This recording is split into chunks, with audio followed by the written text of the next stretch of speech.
Hi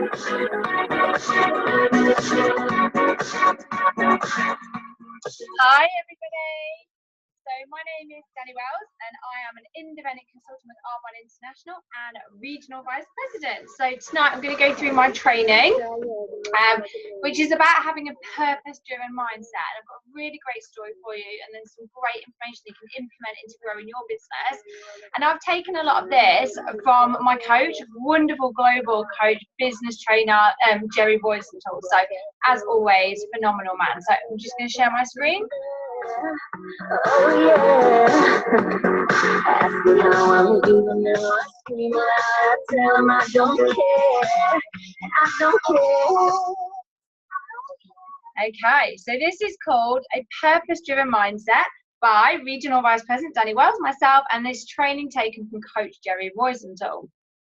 Okay, so what we're going to talk about tonight is a purpose-driven mindset in relation to a process-driven mindset. Okay, so those are two different things. That's what we're going to talk about tonight. So you're probably thinking, well, what does this have to do with what I'm building? And the simple answer is it has everything to do with what you are building. So I want you to keep focused. I want your pens out. I want your paperwork out. Take notes and listen carefully. So if you're in the bath, get out, dry your hands, get your paper and pen, because this is going to be good. I promise you, you're going to need this. Okay, so all my life, I have loved reading autobiographies. I love reading autobiographies, and it's just great to see. It's great to read stories about triumphs, but also when you read biographies, it's good to read that people have had challenges as well, and all about their challenges and things that they found really hard to overcome and how they overcome those problems. Because sometimes when you're building success in your own life, in whatever element that is, sometimes it's easy to think that everybody else has it easy and it's just you that has these like roadblocks. And when you read autobiographies, you realize that it's not. And the key to success really is getting through those roadblocks. So when I read autobiographies, it takes me into the mind of that person, and that is where you want to be if you want to be successful. You need to be in the mind of successful people.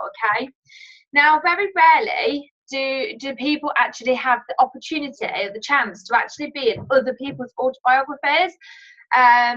Quite rare. Now, when you're building this business, the great thing is that you are given that chance to be in somebody's autobiographies. It's because of you that their life changed direction, and from wherever it was to where it's going, you changed the course of that water, you changed the course of that direction. So we actually get to be a part of people's autobiographies, whether they publish them or not. We're part of their story, little or small. We're part of their story, and that is incredible. So yeah, what I just said, that.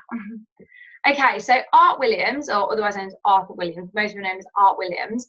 He was a small, bold football coach who lived in Georgia. So he came from a really small family. He wasn't overly wealthy, and he just worked at the local school, coaching there.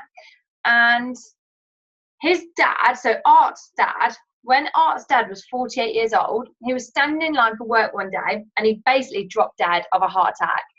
And left behind was Art, who was then a teenager, early 20s, and Art's sister was left, and then their mum. So basically their dad had passed away from a heart attack and left behind a widow, his wife, with 2 children. I tried to get a photo of a family where the 2 children were adults, but I couldn't find one, so this will have to do for visualization. Okay, so Art's wife and 2 children, a son who was Art and a daughter, were left much earlier than what they should have been.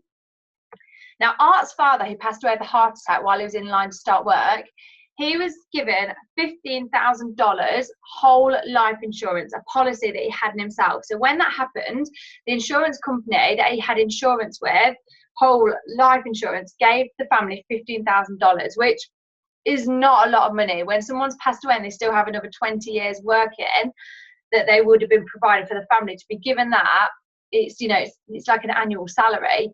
So it wasn't a lot, and the family, they really, really struggled.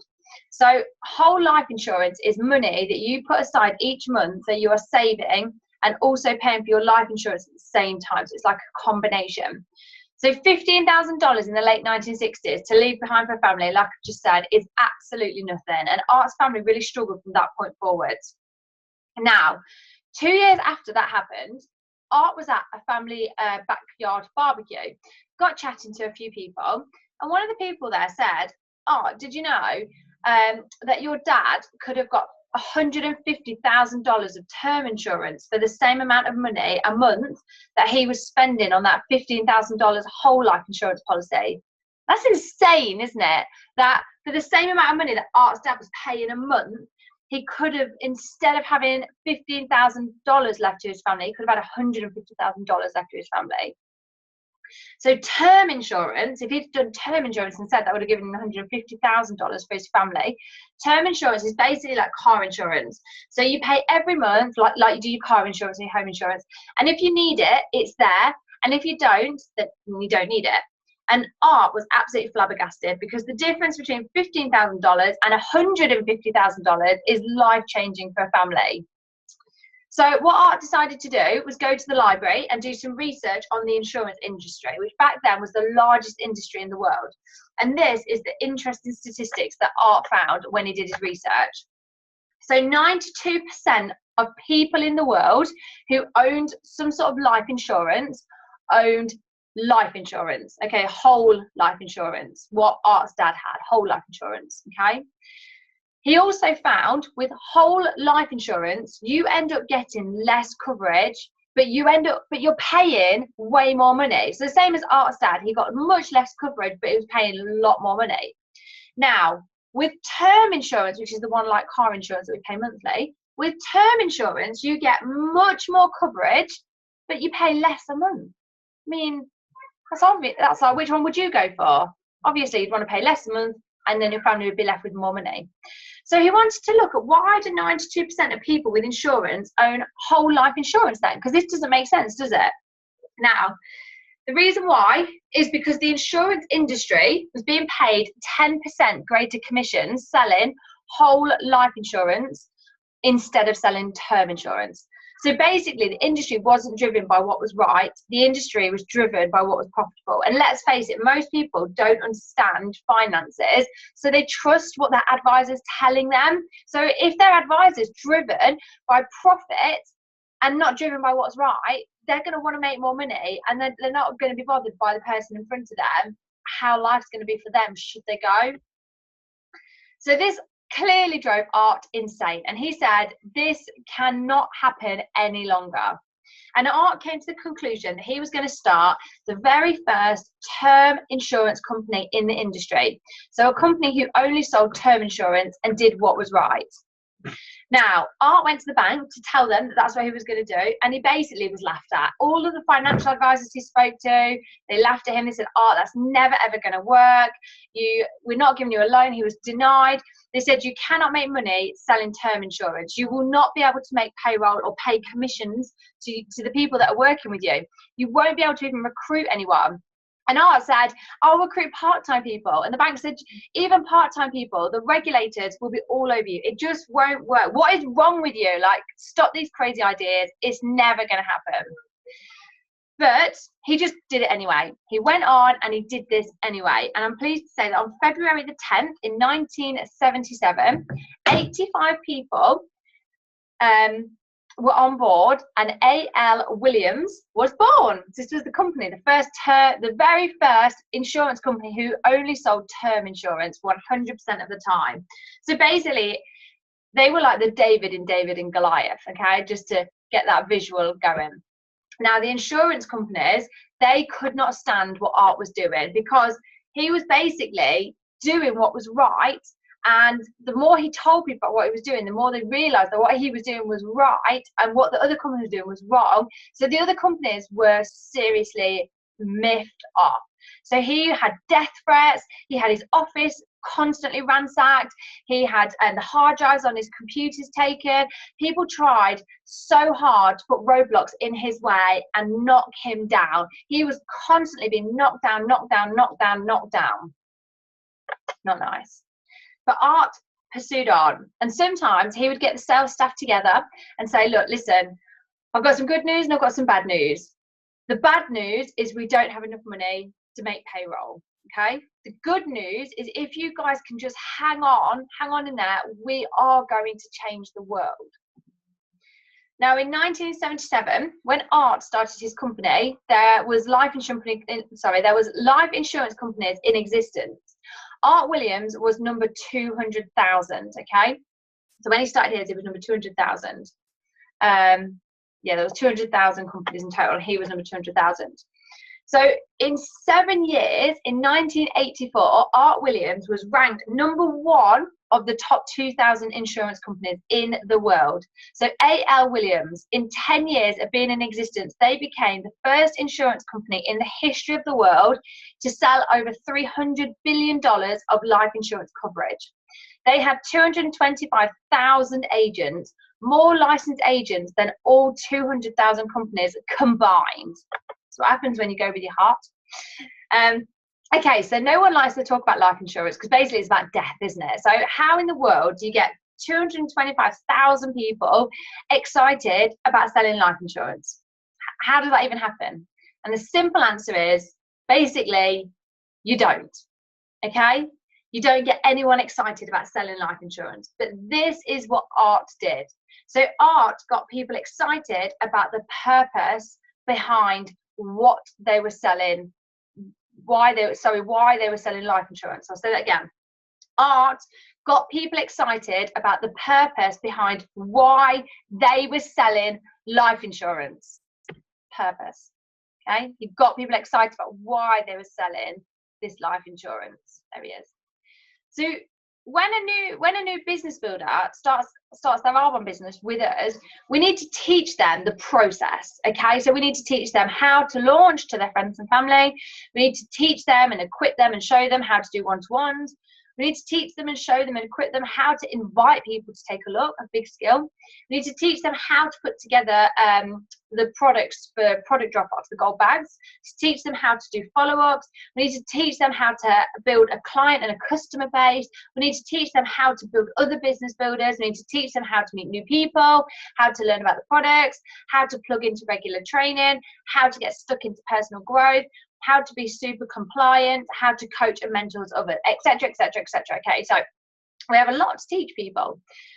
Basically, when the process has its roadblocks, how do we help people when they can't see past a part of the process being blocked? Now, people have this all the time. They always have roadblocks, and sometimes it can start right at the beginning. You want to launch to your friends and family, but you've already got a block because people are telling you, no, I don't want to. I knew somebody else that did that, yada, yada, yada. Google says this.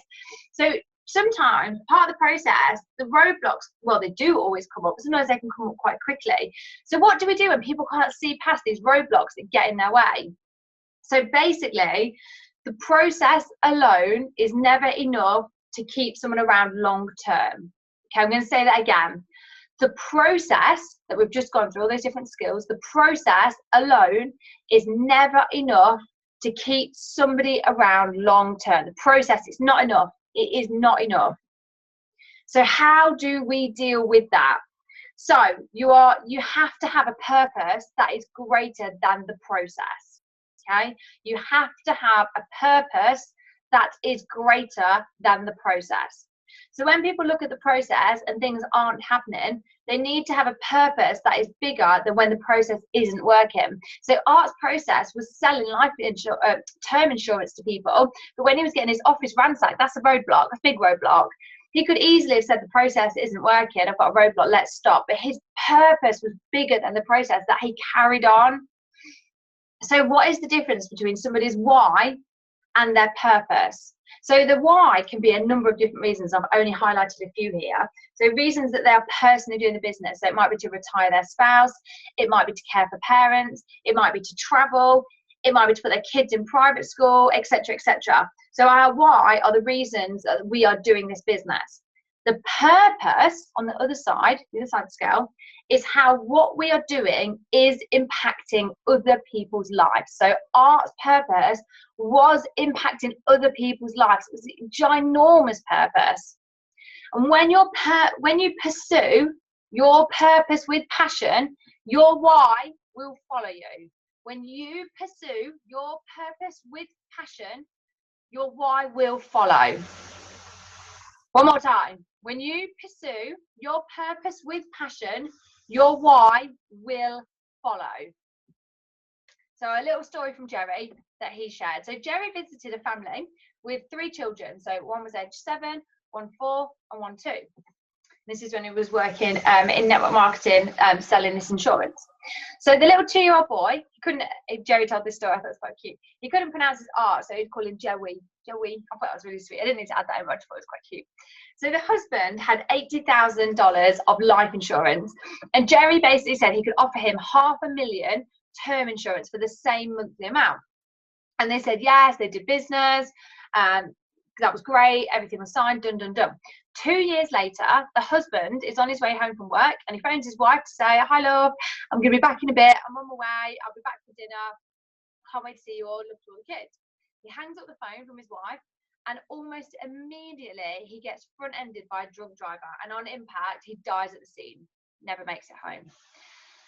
Now the company sent Jerry the $500,000 check to hand to this man's widow. Now, Jerry said that nothing will ever prepare you for having to sit down with someone who has just lost their spouse and the father to their children. And Jerry prayed for God to give him the strength. He knocked at the door, and the wife looked at Jerry, and she collapsed into his arms and broke down sobbing. And Jerry said his own heart shattered into 50 million pieces. You can't even imagine, can you? God. So Jerry and the wife, they went inside. She brought him into the kitchen. Kids are in the front room, and Jerry and the wife sat down around the kitchen table, and Jerry said, look, I just don't know what to say to you, and I would give anything right now not to be here. If I could bring back your husband, the father to your kids, I would do that, but I can't. But what I can do is I can deliver this check for £500,000, which I know isn't going to make the situation easier. And the wife stopped him in his tracks and said, stop, Jerry. If it wasn't for you, I would have to pick up my kids, pack our bags, and move across the country to live with my in-laws, taking my kids away from everything that they know. You have no idea how this check is going to help me and my kids. And she said through her tears, Jerry, whatever you do, don't stop what you are doing, because what you are doing makes a difference. Now, the purpose, that is greater, okay, than the process. People will join a cause before they will join a business. So if you can turn your business into a cause, now you're onto something. So we're not looking for people to sell life insurance. If all you want to do is go and sell life insurance, or this is what Art said, sorry, I should have said that. So this is what Art Williams said. We're not looking for people to sell life insurance. If all you want to do is go and sell life insurance, all of our other competitors, all the 200,000 other companies, they will be happy to have you on board. But let me tell you what we are looking for. We are looking for someone who wants to be a part of something greater than themselves. We are looking for people who want to make an impact in the world. We are looking for people who want to correct the injustice that the insurance company has done to our families by not educating us and not giving us the proper choices to make. Now, in 1993, Jerry Rosenthal signed up that day to the insurance company, not to sell life insurance, but to correct the injustice. Now, Jerry had no idea what the injustice even was, but he knew whatever it is, he wanted to be a part of changing it. And that is how Art Williams took a vision and a dream and went out, and by doing the right thing against all odds, he forever changed the landscape of the financial industry. In 1990, Art Williams sold the company to Prime America, and Jerry represented them for 18 years. And to this day, they are still the largest financial company in the world. All of this because someone went out and decided to do what was right against all odds. So how does this parallel with what we do? What's this got to do with Arbonne? So simple. Peter Moore, the founder of our company, Arbonne International, is so similar to Art Williams, who founded A.L. Williams. Both of these men had a passion to help change the world, to right an injustice in the world. These two men didn't build their companies with a profit-driven mindset. They built their companies with a purpose-driven mindset. They were about helping people. They were about making an impact on the world, a significant impact that was going to shape people's lives and help them in some way. Both of these men were visionaries. They both had a belief that at the time other people did not see. When Art started his business, only 85 people saw what he saw. That was it, it's nothing. When Peter Mork started his business, only a handful of people saw what he saw. Again, nothing. Now for Art Williams, it was insurance in the financial insurances. For Peter, it was health and wellness products in the health and wellness industry. When Peter started Arbonne in 1980, health and wellness products were not talked about like they are now. Nobody knew about it like they know now. He cast a vision well ahead of his time, just like Art Williams. Now, 39 and 36 years later, these two companies are still going strong. And that is because of the strong beliefs for people. This is because when people are building this company, they remain in the vision that Peter and Art had, in everything being about a purpose, not a process. Both of these men could see a massive injustice. Now, when it comes to the health and wellness industry, there are so many companies that have knowingly allowed toxic ingredients in their products because of profit. You know, we've only got to say parabens, you know, found in cancers, absolutely horrific.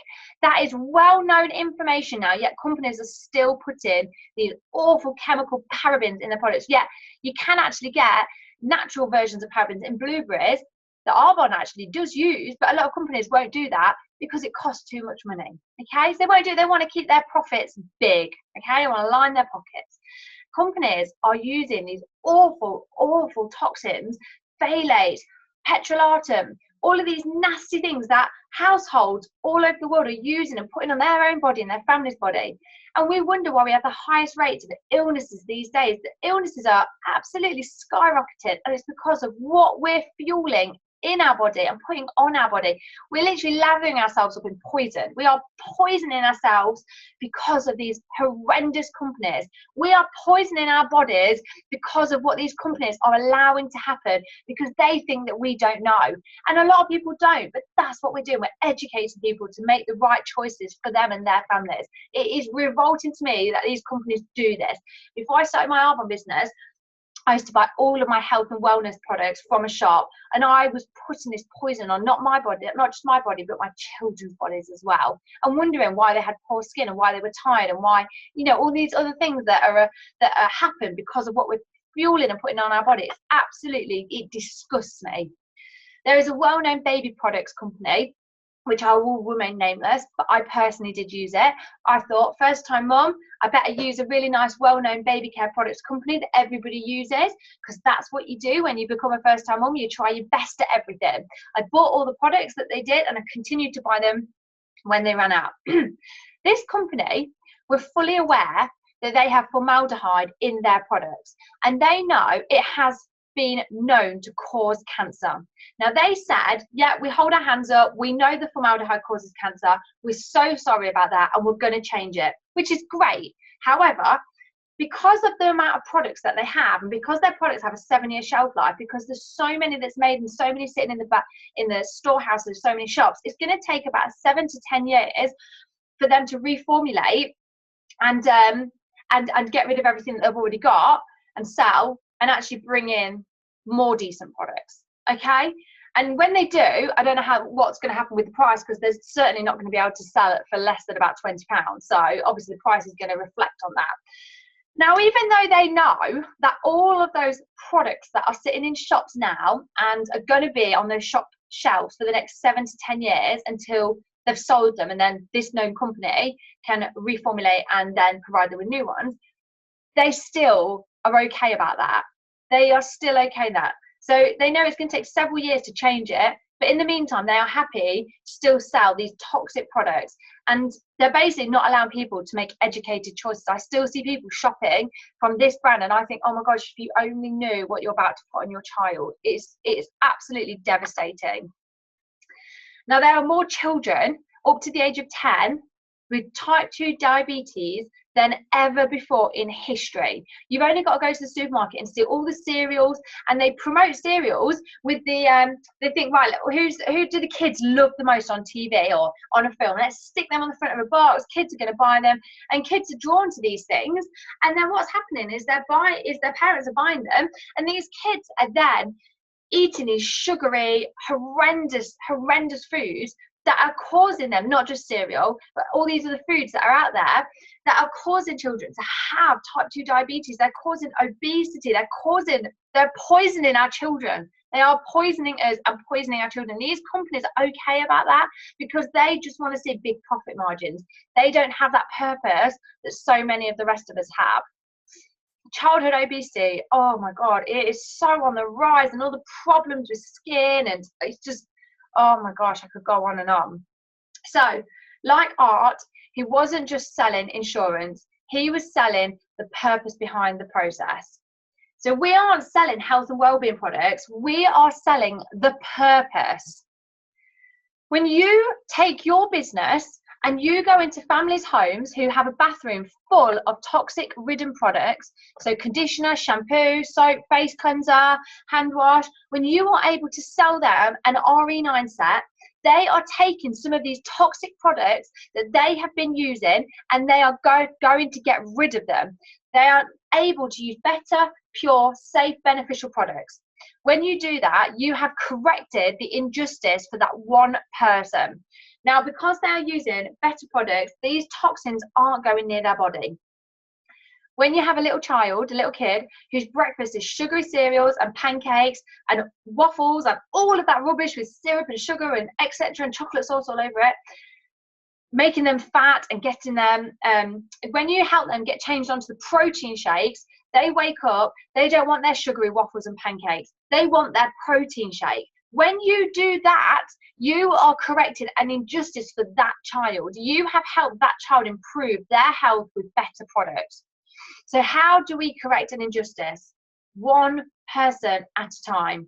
We go out to educate, we go out to teach, we go out to share, we go out to show people the options, we show one family at a time. We go out because we care. We correct an injustice. And when you look at your business like that, it gives you a different perspective.